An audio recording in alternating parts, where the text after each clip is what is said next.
آپ سنیں گے پاکستان میں کہ کوئی کہتا ہے کرپشن پرابلم ہے، کوئی کہتا ہے موروثی سیاست پرابلم ہے، کوئی کہتا ہے غربت پرابلم ہے، کوئی کہتا ہے اکانومی پرابلم ہے۔ The mother of all problem is اختیارات اور وسائل کا ایک جگہ جمع ہو جانا ہے، اس کا ٹرکل ڈاؤن ایفیکٹ نہیں ہونا ہے۔ This is the mother of all problem۔ Corruption اس میں سے نکلتی ہے، اقربا پروری اس میں سے نکلتی ہے، اکانومی خراب اس سے ہوتی ہے۔ اگر ہم سب لوگ most of the people I've been told آپ لوگ سب کراچی سے ہیں، سندھ کے رہنے والے ہیں زیادہ تر، میں اگر آپ کو یہیں کی مثال دوں، پریکٹیکل مثال دوں یہاں کی، کہ آپ سب لوگ سنتے ہوں گے، آپ یوتھ ہیں، بہت انفارمڈ ہیں ماشاءاللہ سے، آپ سب لوگ سنتے ہوں گے کہ ملک میں آج سے 10 سال پہلے 18 امینڈمنٹ ہوئی ہے۔ 18 امینڈمنٹ کا مطلب ہے کہ وفاق سے اختیارات اور وسائل فیڈرل گورنمنٹ سے لے کر پروونسز کو دیے گئے، صوبوں کو دیے گئے۔ وہ جو اختیارات اور وسائل دیے گئے صوبوں کو، وہ صوبوں کے مختلف آرگنز کے لیے دیے گئے تھے، بٹ انفارچونیٹلی کیا ہوا ہے کہ وہ اختیارات اور وسائل وفاق سے نکل کر آ کر وزیر اعلیٰ ہاؤس میں پارک ہو گئے، وہ وہاں سے نیچے نہیں جا رہے، اس کا ٹرکل ڈاؤن ایفیکٹ نہیں ہو رہا۔ فیڈرل گورنمنٹ سے آ کر اختیارات سی ایم ہاؤس میں پارک ہو گئے ہیں۔ آپ کو مثال دوں اور اگر آپ کو ایکسپلین کروں میں کہ جو ملک چلانے کا نظام ہے، جو پیسے آتے ہیں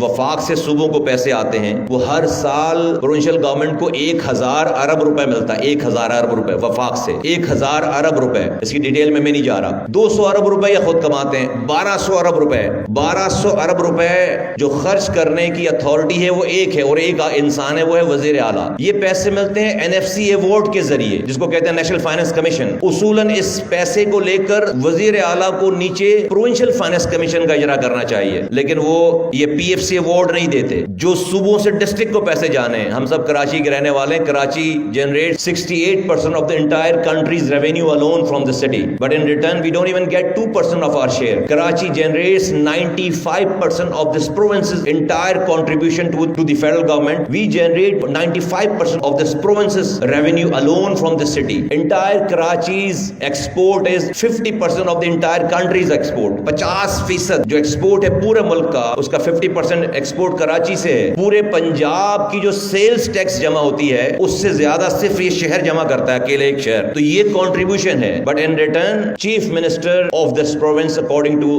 دی کانسٹیٹیوشن جو ہے، اس کے پاس سارا اختیار اور وسائل ہے، وہ نیچے ٹرکل ڈاؤن نہیں ہو رہا۔ تو اور کنسنٹریشن آف پاور ہے۔ آپ کو میں فردر اس کے اگر ریپرکشنز بتاؤں کہ سندھ میں سرکاری اسکولوں کی تعداد ہے 48,000 اسکولز ہیں۔ ایک وزیر اعلیٰ چیف منسٹر اور ایک ایجوکیشن منسٹر، یہ دو لوگ ذمہ دار ہیں، اس پہ رسپانسبل ہیں۔ تو امیجن کریں کہ دو افراد ان 48,000 اسکولز کو لک آفٹر کیسے کر سکتے ہیں؟ وہ نیچے ٹرکل ڈاؤن نہیں کر رہے۔ اسکولز تو گاؤں میں ہوں گے، گوٹھوں میں ہوں گے، شہروں میں ہوں گے، وہاں تو بیوروکریٹ اپوائنٹ کرتے ہیں آپ۔ وہ بیوروکریٹ تو آج یہاں ہے، کل کو کہیں اور ہوگا، بٹ جن کو ریسپانسبل ہونا ہے، جا کر جن کو اکاؤنٹیبل ہونا ہے لوگوں کے سامنے، وہ تو الیکٹڈ لوگ ہیں۔ دنیا میں آپ اگر امریکہ جائیں تو وہاں پر جو ریئل اسٹیٹ ہے، جو زمینوں کی قیمتیں ہیں، وہ اسکول ڈٹرمن کرتے ہیں، سرکاری اسکول ڈٹرمن کرتے ہیں کہ جس کاؤنٹی میں، جس ٹاؤن میں اچھے اسکول ہیں، وہاں پہ زمینوں کی قیمت زیادہ ہوتی ہے، کیونکہ پورا شہر مائگریٹ کر رہا ہوتا ہے اس اسکول کے لیے، اس ٹاؤن میں رہنے کے لیے، اور وہاں کا جو یونین کاؤنسل کا آدمی ہے، وہ ان اسکولوں کے پاس اس کے پیسے آتے ہیں اور وہ اس کو لک آفٹر کرتا ہے اور وہ اکاؤنٹیبل ہوتا ہے۔ میری اس بات کا مطلب یہ ہے کہ آج تک آپ کسی غلط کام کرنے پہ کسی MNA MP کو گریبان سے نہیں پکڑ سکے، لیکن اگر یہی پاور، اسکولوں کی پاور آپ کے محلے کے یونین کاؤنسل کے آدمی کے پاس آ جائے، جو کہ آپ کے محلے میں رہتا ہو، آپ کے گاؤں میں رہتا ہو، تو اگر وہ کرپشن کرے گا،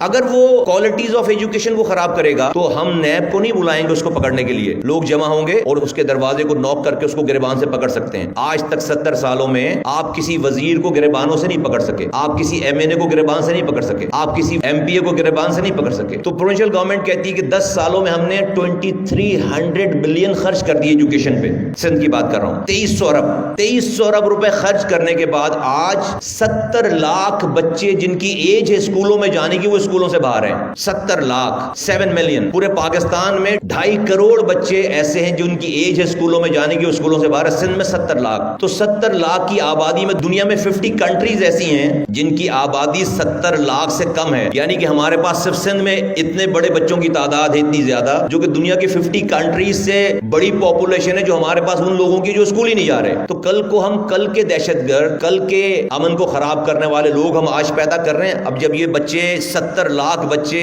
بغیر تعلیم کے بڑے ہوں گے، ان کو روزگار نہیں ملے گا، ان کو معاشرے میں وہ جگہ نہیں ملے گی، تو کیا کریں گے؟ وہ موبائلیں چھینیں گے، وہ گلے کاٹیں گے لوگوں کے، وہ کسی ٹیررسٹ آرگنائزیشن کو جوائن کریں گے، وہ کسی غلط رستے پہ جائیں گے۔ ان کا ایک 1% بھی اگر گیا تو ملینز آف لوگ ہیں. تو ہم کل کی جنریشن کو غلط کاموں کی طرف آج ان کو اپنے